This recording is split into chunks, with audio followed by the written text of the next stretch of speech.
오늘 우리에게 주시는 하나님의 말씀은 마태복음 14장 13절로 21절까지 말씀입니다.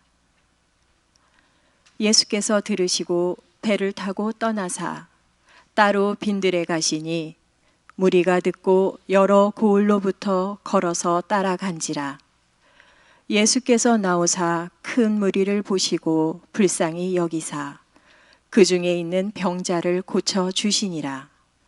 저녁이 되매 제자들이 나와 이르되 이곳은 빈들이요 때도 이미 저물었으니 무리를 보내어 마을에 들어가 먹을 것을 사 먹게 하소서. 예수께서 이르시되 갈 것 없다. 너희가 먹을 것을 주라. 제자들이 이르되 여기 우리에게 있는 것은 떡 5개와 물고기 2마리 뿐이니이다. 이르시되 그것을 내게 가져오라 하시고 무리를 명하여 잔디 위에 앉히시고 떡 5개와 물고기 2마리를 가지사 하늘을 우러러 축사하시고 떡을 떼어 제자들에게 주시매 제자들이 무리에게 주니 다 배불리 먹고 남은 조각을 12바구니에 차게 거두었으며 먹은 사람은 여자와 어린이 외에 5,000명이나 되었더라. 아멘. 하나님의 말씀입니다. 보리떡 5개, 물고기 2마리. 우리는 그동안의 신앙생활을 해오면서 적어도 한두 번 정도는 이 오병이어에 대한 설교를 다 들어본 적이 있을 것입니다. 그리고 오병이어에 대한 내용은 이야기 전개가 너무 재밌고 또 드라마틱하기 때문에 주일학교 설교에도 자주 등장하는 내용이기도 합니다. 그리고 오병이어에 대한 내용은 교회를 다니지 않는 불신자들에게도 잘 알려진 내용입니다. 그래도 오늘 우리는 설교를 시작하면서 이 오병이어에 대한 내용을 다시 한번 살펴보고 또 오병이어 사건이 2000년이 지난 지금 오늘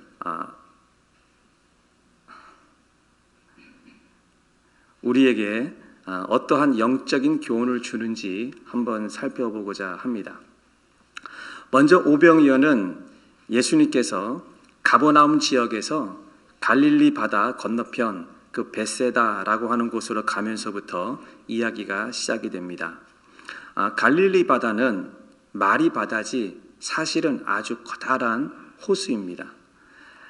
그런데 이 호수가 얼마나 크냐면 호수에 풍랑이 불고 파도가 칠 정도로 사이즈가 크다고 합니다. 그러니까 사람들은 이 갈릴리 호수를 바다라고 부르고 있습니다. 자, 그렇다면 갈릴리 바다가 호수라고 한다면 이 갈릴리 바다의 모양은 둥근 모양이겠죠. 호수니까. 둥근 원형을 하고 있습니다.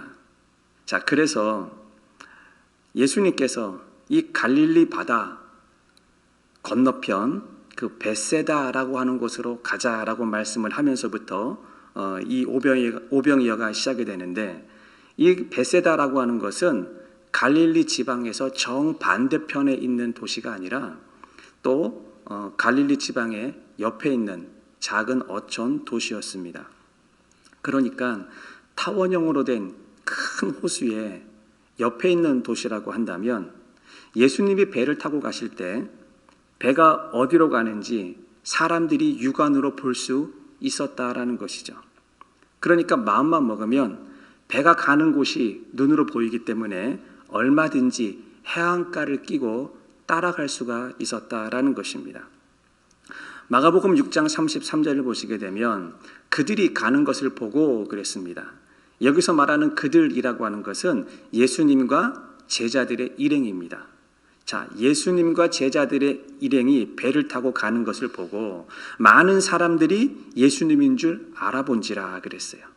그리고 고을로부터 갈릴리 지방에 있는 여러 도시로부터 도보로 걸어서 그곳에 달려와 처음에는 걷기도 했지만 그 다음에는 뜀박질을 해서 열심히 달려갔다는 것이죠. 그리고 그들보다 먼저 도착했다. 예수님의 일행보다 벳세다라고 하는 곳에 먼저 도착을 했다라고 되어 있습니다. 자, 예수님이 배를 타고 떠났습니다. 어디로 가는 것인지 눈으로 보였습니다. 그런데 이들은 예수님보다 먼저 벳세다에 달려가서 도착했다. 그리고 기다리고 있었다라고 성경은 기록하고 있습니다. 여러분, 이 장면을 한번 생각해 보셨습니까? 오병이어는 남자만 5,000명이 먹은 사건이에요. 자, 그러면 지금 갈릴리 바다 호수 주변을 끼고 예수님이 가는 배를 보고 몇 명의 사람들이 다름질을 하고 있었던 겁니까? 남자만 5,000명이니까 여자도 포함시키고 아이도 포함시키고 또 거기에 노인들도 포함시키고 그러면 최소한 아무리 안 잡아도 15,000에서 20,000명 아니면 더 될 수도 있는 숫자입니다. 자, 이렇게 많은 사람들이 예수님보다 먼저 앞서서 열심히 다름질을 해서 벳세다라고 하는 곳에 도착을 했는데 열심히 뛰어갔는데 여러분, 우리는 여기서 한 가지 생각을 해봐야 될 게 있습니다. 이 수많은 사람들이 왜 달려갔을까요? 왜 예수님을 쫓아갔을까라고 하는 것입니다. 여러분, 우리는 항상 성경을 읽을 때 이 왜라고 하는 질문을 던져야 되고 그리고 이 왜라고 하는 질문에 대한 대답은 내 생각과 내 감정으로 풀어서는 안 되고 성경 안에서 답을 찾아야 됩니다. 자, 이들이 왜 쫓아갔느냐? 왜 달려갔느냐? 그것은 예수님의 말씀을 듣고 싶어서 쫓아갔던 것입니다. 그래서 그들이 벳세다에 도착을 해서 예수님이 도착을 하니까 갈릴리 바다가 내려다 보이는 벳세다 들판이 있었어요. 이게 구릉이거든요. 이렇게 언덕, 이렇게 구릉인데 그 벳세다 들판에서 드디어 예수님의 벳세다 강론이 시작이 되었습니다. 예수님의 설교가 시작이 된 것입니다. 그런데 어느덧 시간을 보니까 해가 지기 시작을 했고 어둑어둑해지는 저녁이 되었던 것입니다. 자, 그러자 제자 중 한 사람이 이렇게 말을 합니다. 마태복음 14장 15절에 저녁이 되매 제자들이 나와 이르되 이곳은 빈들이요 때도 이미 저물었으니 무리를 보내어 마을에 들어가 먹을 것을 각자 사 먹게 하소서 그랬어요. 자, 제자들이 하는 말은 맞는 말입니다. 그리고 현실을 정확하게 직시한 말인 것입니다. 틀린 말이 아닙니다. 해가 저물었지요? 저녁이 되었습니다. 그러면 이제 그만 집에 돌아가야 될 시간 아니겠습니까? 그러니까 우리가 이 사건을 놓고 가만히 보면은 오병이의 시작점은 정확한 현실을 직시하고 먹을 것이 없는 현장에서 제자들의 말에 의해서 오병이어가 시작된 것처럼 보일 수 있습니다. 그러나 우리가 조금 더 깊이 들여다보시게 되면 사실은 그렇지 않습니다. 제자들이 해가 저무는 시간을 말하기 전에 먹을 것이 없다고 말하기 전에 우리는 항상 예수님이 무엇을 하고 계셨는가, 예수님의 마음은 어떤 마음이었는가를 봐야 한다는 것입니다. 마태복음 14장 14절부터 15절 상반절을 보시면 예수께서 나오사 큰 무리를 보시고 불쌍히 여기사 그 중에 있는 병자를 고쳐 주시니라. 저녁이 되며 제자들이 나와 이르되 그랬습니다. 여러분, 지금 이 두 구절에서 시간차를 한번 보시기 바랍니다. 제자들이 저녁이라고 하는 말을 하기 이전에 예수님은 무엇을 하고 있었습니까? 큰 무리를 보시고 그들을 불쌍히 여기고 그 중에서 병자들을 고치고 있었습니다. 그러니까 예수님은 지금 불쌍한 마음을 군중들을 향해서 가지고 있었다라는 것입니다. 그러니까 오병이어 시작 전에 제자들이 환경을 말하고 음식이 없다라고 말하기 이전에 이미 예수님께서는 큰 무리들을 보고 마음속에 어떤 마음을 가지고 계셨습니까? 불쌍한 마음을 가지고 있었다라는 것입니다. 여러분, 우리가 오병이어의 내용을 잘 살펴보시게 되면 오병이어 가운데 군중들이 모여있는 사람들이 배가 고프다라고 말한 적이 없어요. 말씀을 듣는 중에 우리 배고파요, 집에 갈 시간이에요, 이렇게 말하는 내용이 없다라는 것입니다. 그런데 예수님은 이미 그들이 병이 들었고 배고픈 사람들인 것을, 그들의 심정을 파악하시고 알고 있었다라는 것입니다. 자, 그렇다면 우리가 이 내용만 본다면 예수님은 어떤 분이시라는 거니까? 예수님이 어떤 분이세요? 우리가 말하지 않아도 예수님은 우리의 형편과 우리의 사정을 다 아시는 분이다라는 거예요. 우리를 긍휼히 여기시고 우리를 불쌍히 보시는 분이 바로 예수님이라는 것입니다. 제가 말씀을 준비하면서 이 예수님께서 사람들을 보고 불쌍히 여겼다. 그래서 이 예수님께서 불쌍히 여긴 이 불쌍한 그 뜻이 무엇일까 너무 궁금해서 제가 원어 사전을 좀 찾아보았습니다. 그랬더니 이 불쌍하다라는 것은요, 헬라말로 스플랑 크니조마이 이렇게 읽는데요. 스플랑 크니조마이. 근데 이 앞에 이 스플랑이라고 하는 뜻이 무슨 뜻이냐면은 창자, 내장이라고 하는 뜻을 가지고 있다고 합니다. 신기하잖아요? 이 불쌍한 마음을 갖는데 왜 사람들은 이 스플랑, 창자, 내장이라고 이야기를 했을까요? 여러분 1세기 당시 사람들은 사람의 마음이 어디에 있다고 생각을 했냐면 사람 몸 안에 창자에 있다고 생각을 했어요. 내장에 있다고 생각을 했어요. 요즘은 우리가 사람의 마음이 어디 있다고 생각합니까? 심장에 있다고 생각하잖아요. 그러니까 시대가 바뀌면서 사람들이 이 생각이 바뀌는 거예요. 요즘은 우리의 마음이 심장에 있어. 이렇게 말하지만 1세기 당시 사람들은 우리의 마음이 어디 있다고요? 아랫배, 이 창자, 내장에 있다. 이렇게 생각을 한 거죠. 그래서 사람들의 감정을 나타내는 표현으로 이 마음이 너무 아프고 마음이 너무 슬프고 힘들 때 이 사람들은 뭐라고 말하냐면 창자가 끊어질 것처럼 힘들어. 이렇게 이야기를 한다는 거예요. 그래서 주체할 수 없는 애끓는 극률한 마음을 표현할 때 스플랑, 이 창자, 이 내장이라고 하는 단어를 쓴다는 것입니다. 그런데 이러한 의미는 여기만 나오는 게 아니에요. 여러분 누가복음 15장에 보게 되면 집 나간 아들이 아버지께 돌아오는 장면이 나오죠. 바로 그때 이 아버지의 마음도 뭐라고 표현했냐면 창자, 내장이라고 표현을 했다라는 것입니다. 여러분 누가복음 15장 20절을 보시게 되면 이에 일어나서 아버지께로 돌아가리라. 자, 집 나간 작은 아들이 지금 하는 말입니다. 고생 잔뜩 하고 재산 다 탕진하고 돼지의 주염 열매를 먹으면서 인간 대접 못 받을 때, 야, 내가 이렇게 살아서는 안 되지. 아버지께로 돌아가야겠다. 이렇게 마음을 먹고 이제 돌아가는 거죠.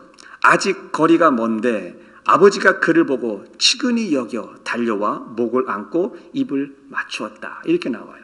자, 여기서 이 아버지의 마음을 성경은 어떻게 표현하고 있냐면 치근히 여겼다. 이렇게 나와 있어요. 여기서 말하는 이 치근이라고 하는 것이 바로 창자, 내장이라는 것입니다.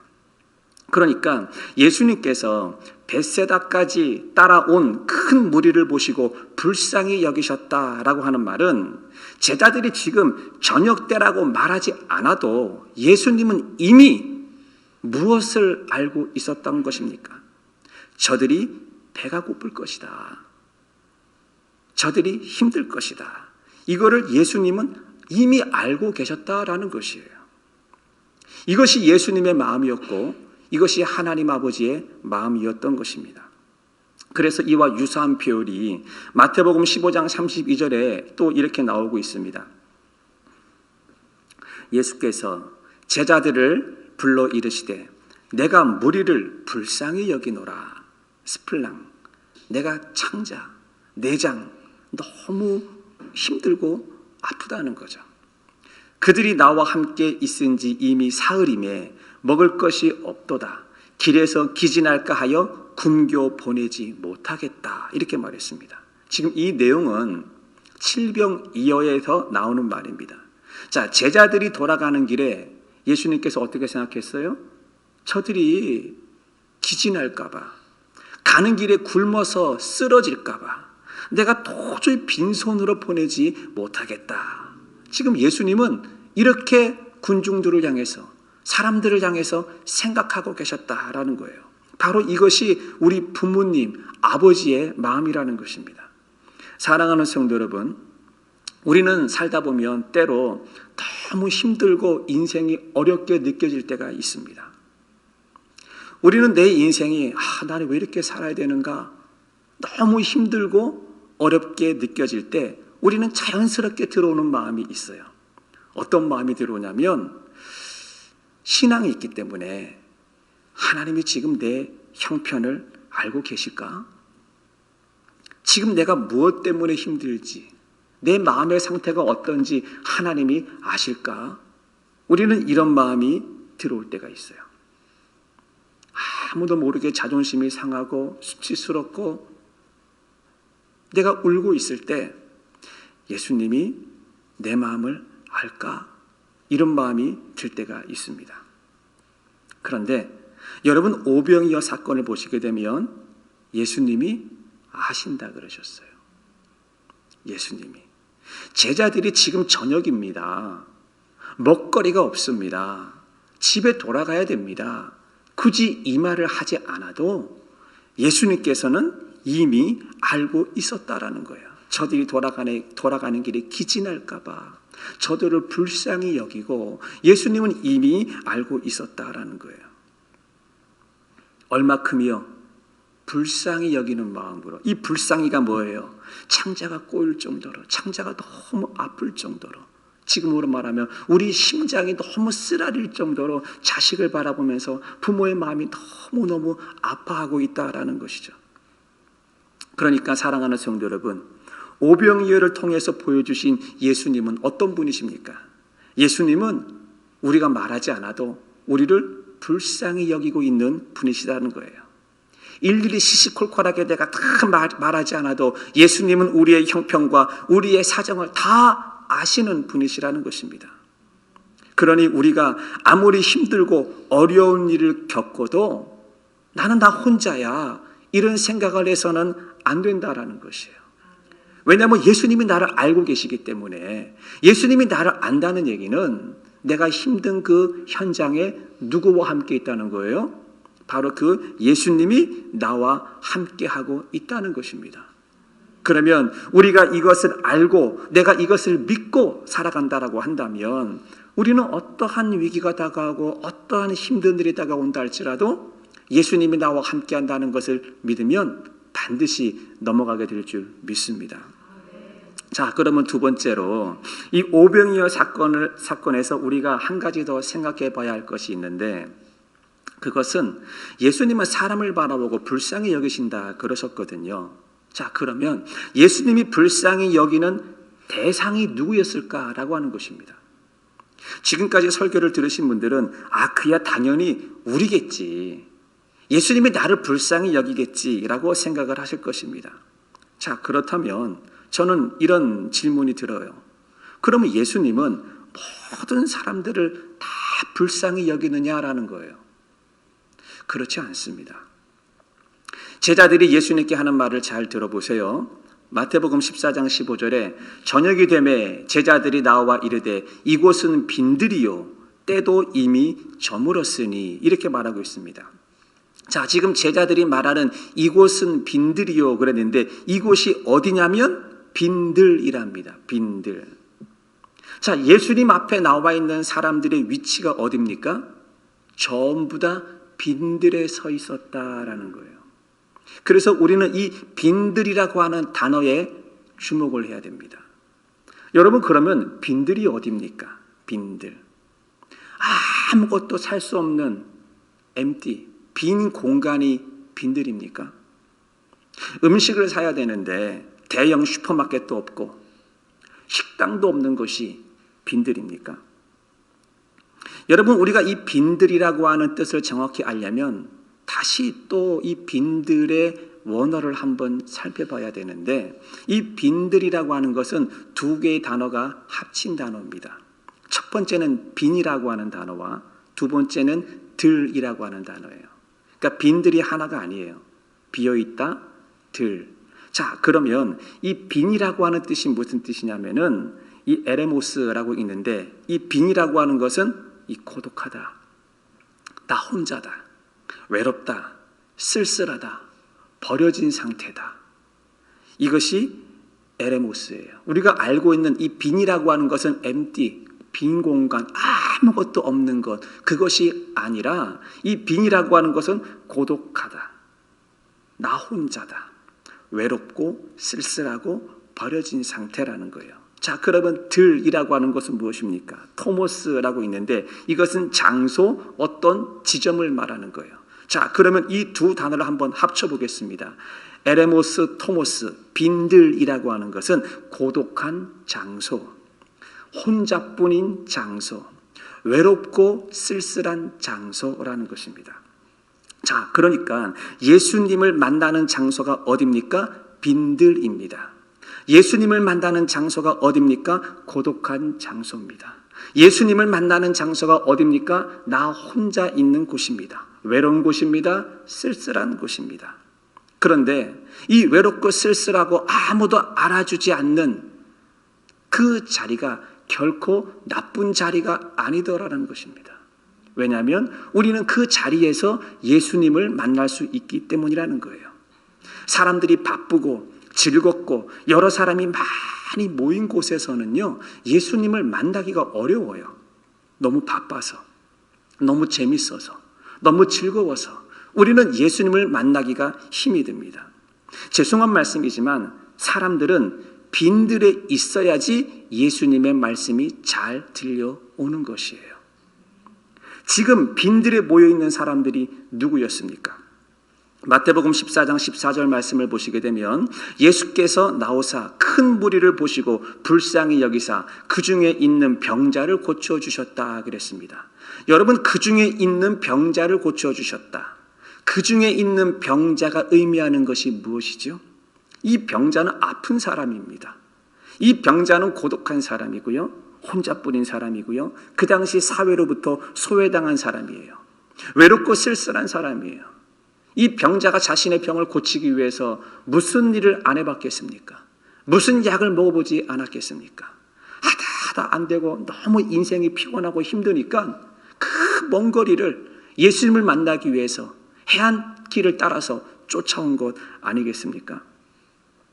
그러니까 이 빈들, 그러니까 지금 우리의 마음이, 여러분들 만약에 여러분 마음이 힘든 상태에 있다고 한번 생각을 해보십시오.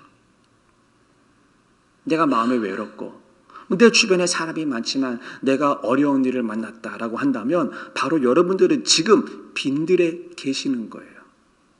그리고 그 빈들에 있을 때 우리는 하나님의 말씀을 더 잘 들을 수 있는 조건이 있구나, 우리는 이렇게 생각을 해야 한다는 것입니다. 그런데 우리는 내 마음이 힘들면 인생의 해석을 어떻게 하냐면, 내 인생은 왜 이렇게 힘든 거야? 나는 왜 이렇게 광야에서만 살아가야 되는 거야? 나는 왜 이렇게 빈들에서만 살아가야 되는 거야? 라고 말을 하는데 아니에요. 여러분, 그런 부정적인 생각으로 내 인생을 해석하는 것이 아니라 내가 힘들다, 어렵다, 마음이 참 그렇다, 빈들이구나. 그러면 내가 여기서 하나님의 음성을 듣는 장소를 하나님이 만들어 주셨구나. 우리는 이렇게 생각을 해야 한다는 것이죠. 지금 빈들에 모여 있는 사람들을 보시기 바랍니다. 이들이 어떠한 사람들이었냐면 빈들에 있으면서 하나님의 말씀에 완전히 빠져버린 사람들이었다라는 것입니다. 어떻게 완전히 빠졌습니까? 배가 고픈 걸 잃어버렸어요. 해가 지고 있는데 집에 돌아가는 시간을 잃어버렸어요. 왜요? 예수님의 말씀을 듣다가 말씀에 빠져버리니까 배고픈 것도 잃어버리고, 그리고 집에 돌아가는 시간도 잃어버리게 된 것입니다. 예수님이 베세다 빈들에서 얼마 동안이나 말씀을 전했다고 보십니까? 예수님이 베세다 들판에서 30분 설교하셨을까요? 40분 설교하셨을까요? 1시간 설교하셨을까요? 저는요, 어림잡아도, 아무리 안 잡아도 한 반나절은 되지는 않았겠는가, 이렇게 생각을 합니다. 왜냐하면 해질녘까지 말씀을 전했기 때문에 그렇습니다. 자, 우리도 이런 경험이 있지 않습니까?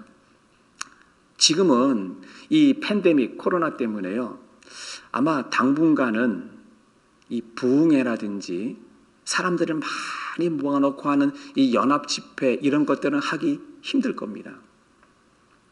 이 팬데믹이 있기 전에 교회에서 부흥회가 열리면 사람들이 부흥회에 몰려서 이런 경험을 합니다. 부흥회 때 강사님이 오셔서 말씀을 전하면 거기에 빠져가지고 우리는 시간 가는 걸 몰라요. 그리고 배고픈 걸 몰라요. 시계를 보지를 않아요. 그런데 이 빈들에 모여있는 사람들이 그랬습니다. 말씀에 완전히 빠지니까 배고픈 것도 몰랐고 집에 가는 것도 잊고 있었습니다. 그런데 예수님께서 이 불쌍히 여긴 대상이 누구였냐면 바로 이렇게 말씀에 빠져있는 사람들을 예수님은 불쌍히 여긴다라는 거예요. 여러분, 예수님은요, 이 바리새인들이나 서기관들이나 사두개인 같이 예수님의 말씀을 밀어내는 사람들은 불쌍히 여겼다라고 성경에 나와 있지가 않습니다.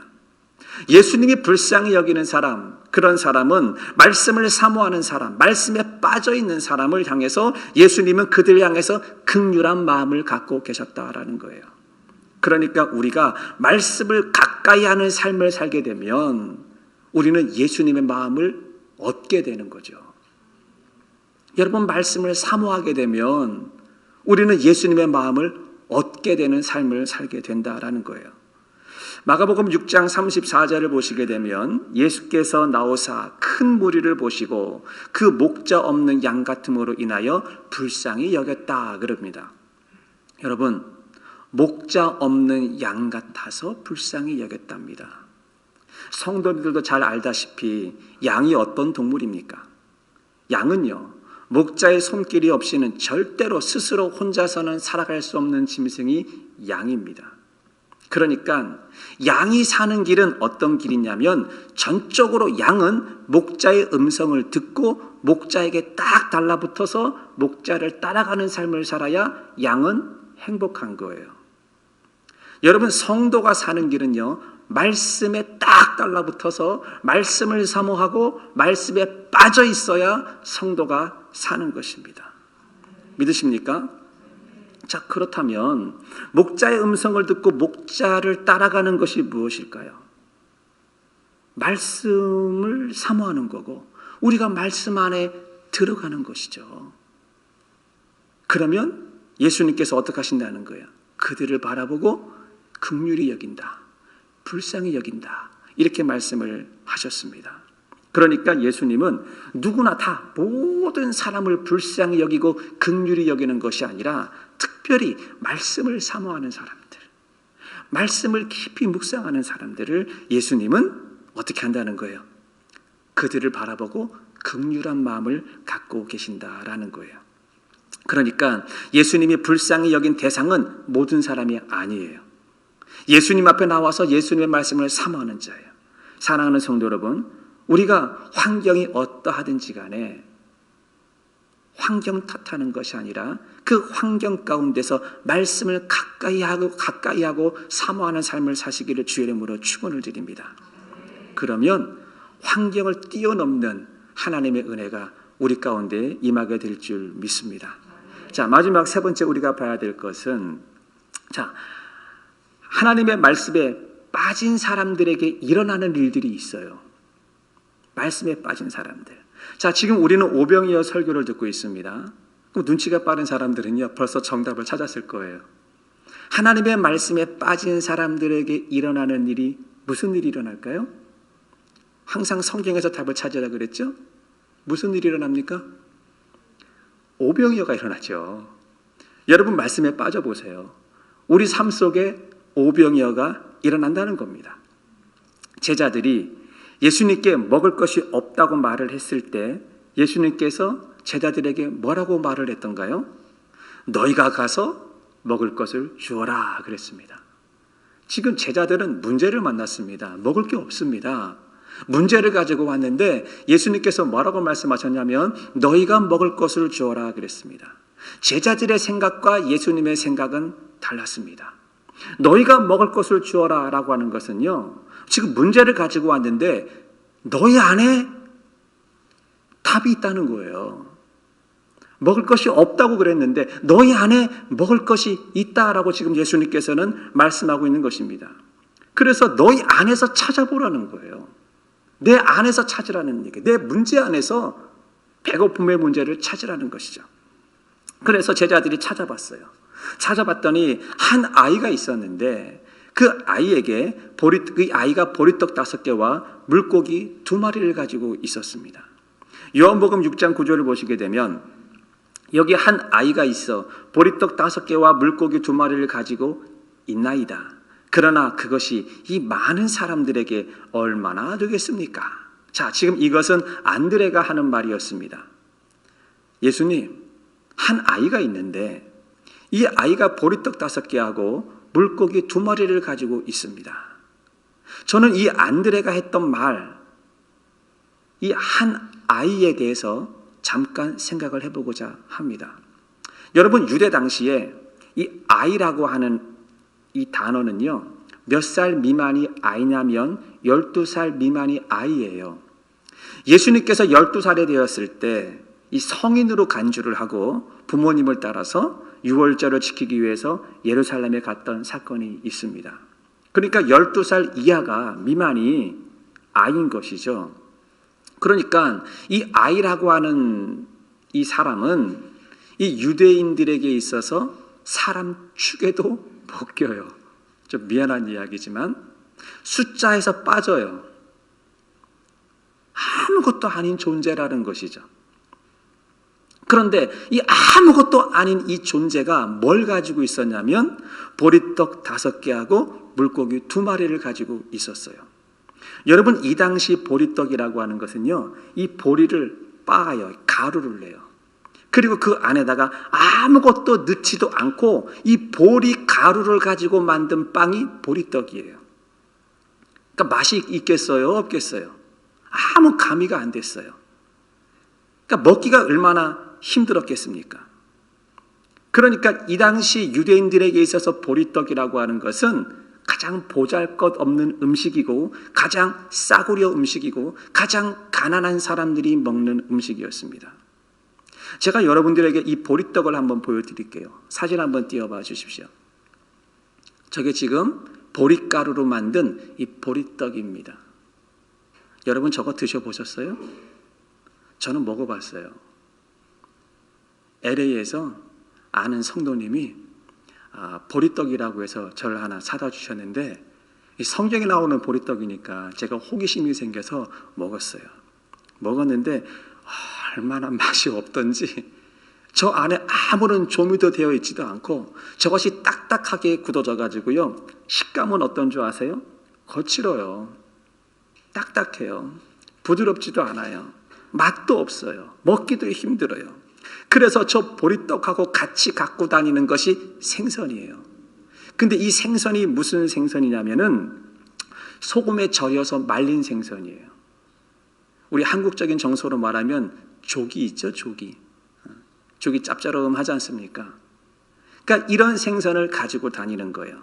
그러니까 저 말라 비틀어진 보리떡을 입에다 넣으면 먹기 힘드니까 이 짭짤한 이 생선을 입에다 집어넣으면 입에서 뭐가 나와요? 침이 나와요. 그래서 이 맛이 생기고 부드러워지는 거예요. 그래서 이 아이가 이 보리떡과 이 말린 생선을 갖고 왔는데 이게 무슨 생선이냐면 그 당시 갈릴리 바다에서 가장 흔하게 잡히는 물고기 종류라는 거예요. 여러분, 생선도 비싼 생선이 있고요. 아주 허접한 생선이 있어요. 아주 너무 흔하게 잡히는 생선이 있어요. 가장 값싼 생선, 가난한 사람들이 먹는 음식. 자, 제가 지금 무엇을 말하려고 하냐면 안드레가 예수님께 이렇게 말을 했습니다. 예수님, 한 아이가 있는데 아무것도 아닌 아이가 있는데 이 아이가 갖고 있는 것도 아무것도 아닙니다.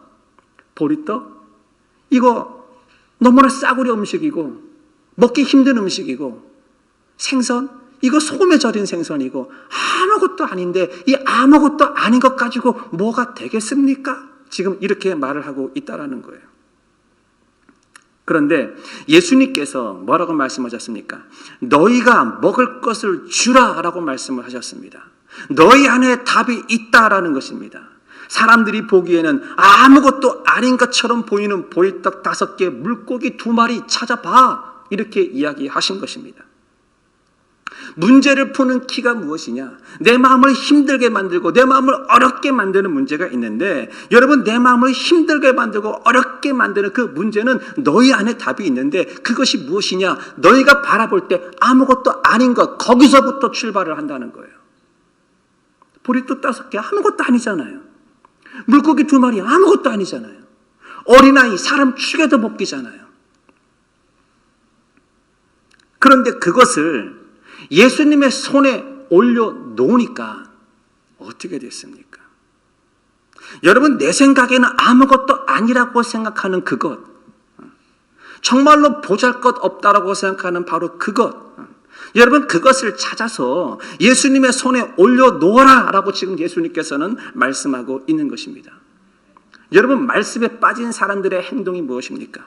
말씀에 빠진 사람들의 행동은 바로 말씀대로 너희 가운데서 먹을 것을 찾아봐라 라고 했을 때, 그 말씀에 빠졌다는 얘기는 말씀대로 하는 거 아니겠어요?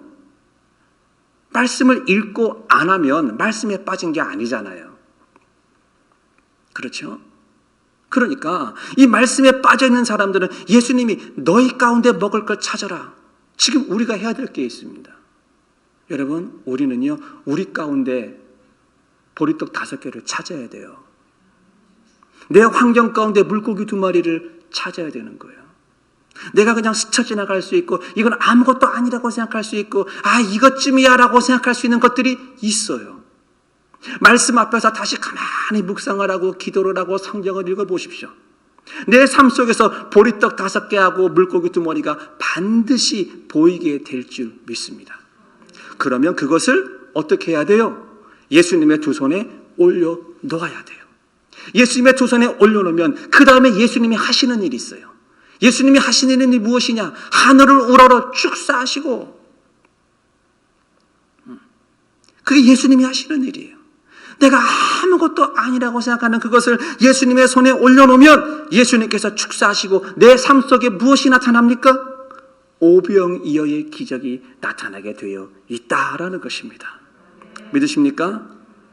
사랑하는 성도 여러분, 여러분들도 오늘 물고기 2마리, 보리떡 5개를 찾아서 예수님의 2 손 위에 한번 올려놓으시기를 주 이름으로 축원을 드립니다. 자녀의 문제도 여러분, 가장 작은 것을 예수님의 2 손에 한번 올려놓아 보세요. 여러분, 건강의 문제도 예수님의 손에 한번 올려놔 보시고요. 여러분, 내 마음을 힘들게 만들고 불안하고 두렵게 만드는 것도요, 예수님의 2 손에 한번 올려놓아 보시기 바랍니다. 그러면 예수님께서 그곳에 축사하셔서 그곳에 놀라운 기적이 나타나서 오병이어의 기적이 여러분의 삶 속에 나타날 줄 믿습니다. 열린